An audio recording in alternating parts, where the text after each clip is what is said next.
ಈ ಚಟ್ನಿಗೆ ಏನೇನು ಬೇಕಂದರೆ 1 ಕಪ್ ಕಡಲೆ ಬೀಜ, 1 ಕಪ್ ತೆಂಗಿನಕಾಯಿ ತುರಿ, ಮತ್ತು 2 ಸ್ಪೂನು ಕಡಲೆಬೇಳೆ, 1 ಸ್ಪೂನು ಉದ್ದಿನಬೇಳೆ, ಕೊತ್ತಂಬರಿ ಪುದೀನ ಸ್ವಲ್ಪ, ಹಸಿಮೆಣಸಿನ್ಕಾಯಿ 4ರಿಂದ 5, ಒಣಮೆಣಸಿನ್ಕಾಯಿ 4, ಬೆಳ್ಳುಳ್ಳಿ, ಶುಂಠಿ ಮತ್ತು ಉಪ್ಪು, ಮತ್ತು ಇಷ್ಟು ಗಾತ್ರದ ಹುಣಸೆಹಣ್ಣು ಸಾಕು. ಮೊದಲಿಗೆ ಕಡಲೆ ಬೀಜ ಹುರ್ಕೋಣ. 1 ಕಪ್.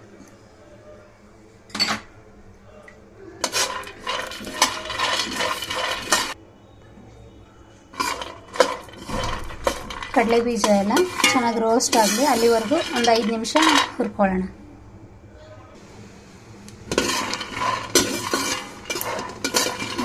ಎಲ್ಲ ರೋಸ್ಟ್ ಆಗ್ತಾಯಿದೆ.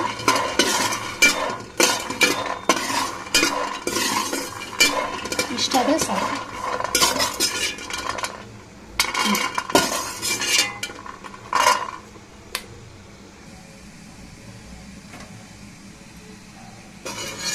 ಕಡಲೆ ಬೀಜನೆಲ್ಲ ನಾವು ಜಾರ್ಗೆ ಹಾಕ್ಕೊಳ್ಳೋಣ.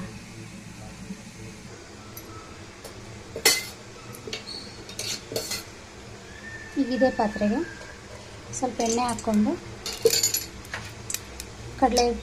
ಕಡಲೆಬೇಳೆ, ಉದ್ದಿನಬೇಳೆ ಇತ್ತಲ್ವ, ಇದನ್ನು ಹಾಕ್ಕೊಳ್ಳೋಣ.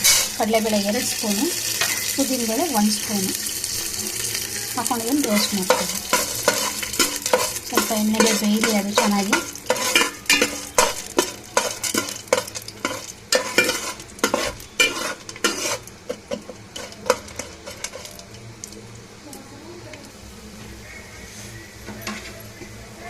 ಈಗ ಇದಕ್ಕೆ 4 ಹಸಿಮೆಣಸಿನ್ಕಾಯಿ, 4 ಒಣಮೆಣಸಿನ್ಕಾಯಿ ಎರಡನ್ನೂ ಹಾಕ್ಕೊಳ್ಳಿ. ಇದನ್ನು ಇದ್ರ ಜೊತೆಗೆ ಬಿಸಿ ಮಾಡ್ಕೊಳ್ಳಿ.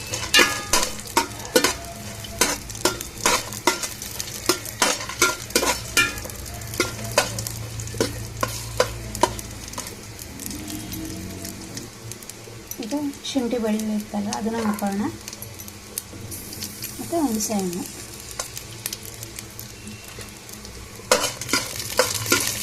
ಸ್ವಲ್ಪ ಬಿಸಿಯಾಗಲಿ ಇದು.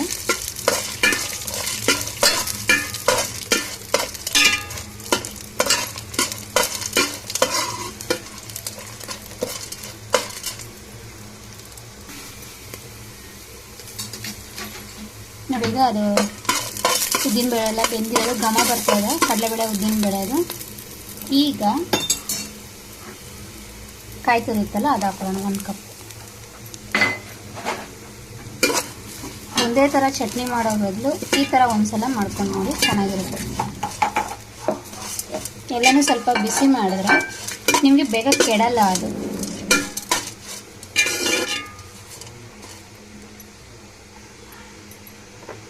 ಈಗ ಕೊತ್ತಂಬರಿ ಪುದೀನ ಅದು ಸ್ವಲ್ಪ ಆದರೆ ಸಾಕು, ಜಾಸ್ತಿ ಬೇಡ. ಈಗೆಲ್ಲನೂ ಮಿಕ್ಸ್ ಮಾಡ್ಕೊಂಡು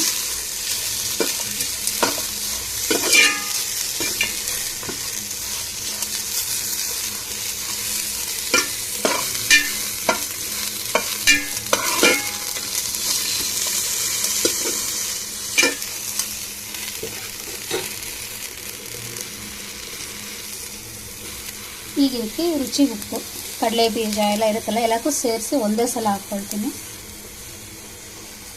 ಒಂದು 1/4 ಸ್ಪೂನ್ ಆದರೆ ಸಾಕು, ಉಪ್ಪು ಜಾಸ್ತಿ ಬೇಡ. ಈಗೆಲ್ಲ ಮಿಕ್ಸ್ ಮಾಡಿಬಿಟ್ಟು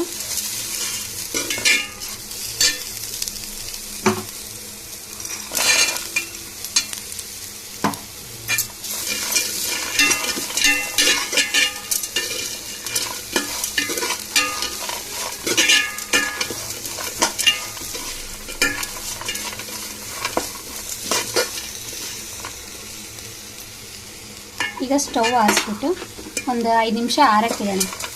ಆರಿದ್ಮೇಲೆ ರುಬ್ಕೊಂಬರೋಣ.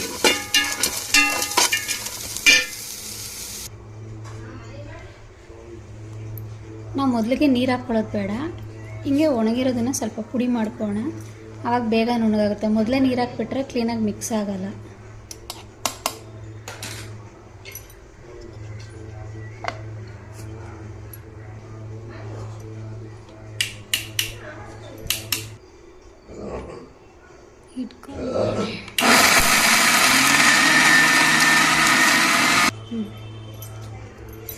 ಇಷ್ಟು ಪುಡಿ ಆದರೆ ಸಾಕು. ನಾನು ಅದೇ ಉಪ್ಪು ಖಾರ ಸ್ವಲ್ಪ ಟೇಸ್ಟ್ ಮಾಡಿ ನೋಡಿದೆ, ಉಪ್ಪು ಕಮ್ಮಿ ಇತ್ತು, ಅದಕ್ಕೆ ಹಾಕ್ಕೊಂಡಿದ್ದೀನಿ. ಈಗ ನಾವು ಇದನ್ನೆಲ್ಲ ಒಂದು ಸ್ವಲ್ಪ ಮಿಕ್ಸ್ ಮಾಡಿಬಿಟ್ಟು ಮತ್ತು ನೀರು ಹಾಕ್ಕೊಳ್ಳೋಣ. ಇದು ನಾವು ಚಟ್ನಿಗೆ ಹುರ್ಕೊಂಡಿದ್ವಲ್ವ, ಆ ಪಾತ್ರೆಗೆ ನೀರು ಹಾಕಿ ಮಿಕ್ಸ್ ಮಾಡಿದ್ದೆ ಆ ನೀರು. ಇದನ್ನು ಹಾಕ್ಕೊಂಡಿವಾಗ ಮತ್ತು ನುಣ್ಣಗೆ ರುಬ್ಕೊಳ್ಳೋಣ. ನುಣ್ಣಗೆಲ್ಲ ರುಬ್ಬಿದ್ಮೇಲೆ ನೋಡಿ ಈ ರೀತಿ ಆಗಿದೆ. ಈ ಹದಕ್ಕಿದ್ರೆ ಸಾಕು, ಜಾಸ್ತಿ ನುಣ್ಣಗೂ ಬೇಡ, ಸ್ವಲ್ಪ ಬಾಯಿಗೆ ಸಿಗ್ತಾ ಇರಲಿ, ಚೆನ್ನಾಗಿರಲ್ಲ ನುಣ್ಣಗಾದ್ರೆ. ಈಗ ರುಬ್ಬಿರೋ ಚಟ್ನಿಗೆ ನಾವು ಒಗ್ಗರಣೆ ಹಾಕೋಣ. ಮೊದಲಿಗೆ ಎಣ್ಣೆ,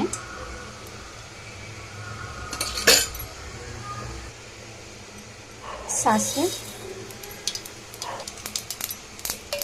ಒಣಮೆಣಸಿನಕಾಯಿ ಒಂದು ಮುರಿದು ಹಾಕ್ಕೊಂಡಿದ್ದೀನಿ, ಮತ್ತು ಉದ್ದಿನ ಕಾಳು ಸ್ವಲ್ಪ ಹಾಕೋಣ. ಇದು ಚೆನ್ನಾಗಿದೆ. ಕೊನೆಯಲ್ಲಿ ಕರಿಬೇವು.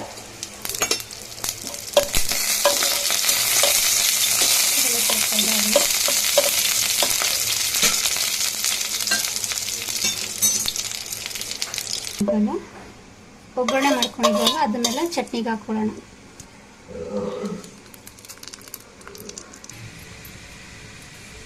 ಒಗ್ಗರಣೆ ಹಾಕೊಂಡ್ಮೇಲೆ ಎಲ್ಲನೂ ಮಿಕ್ಸ್ ಮಾಡ್ಕೊಂಡು ನೋಡಿ, ನೀವು ಮಾಡ್ಕೊಳ್ಳಿ ಒಂದ್ಸಲ.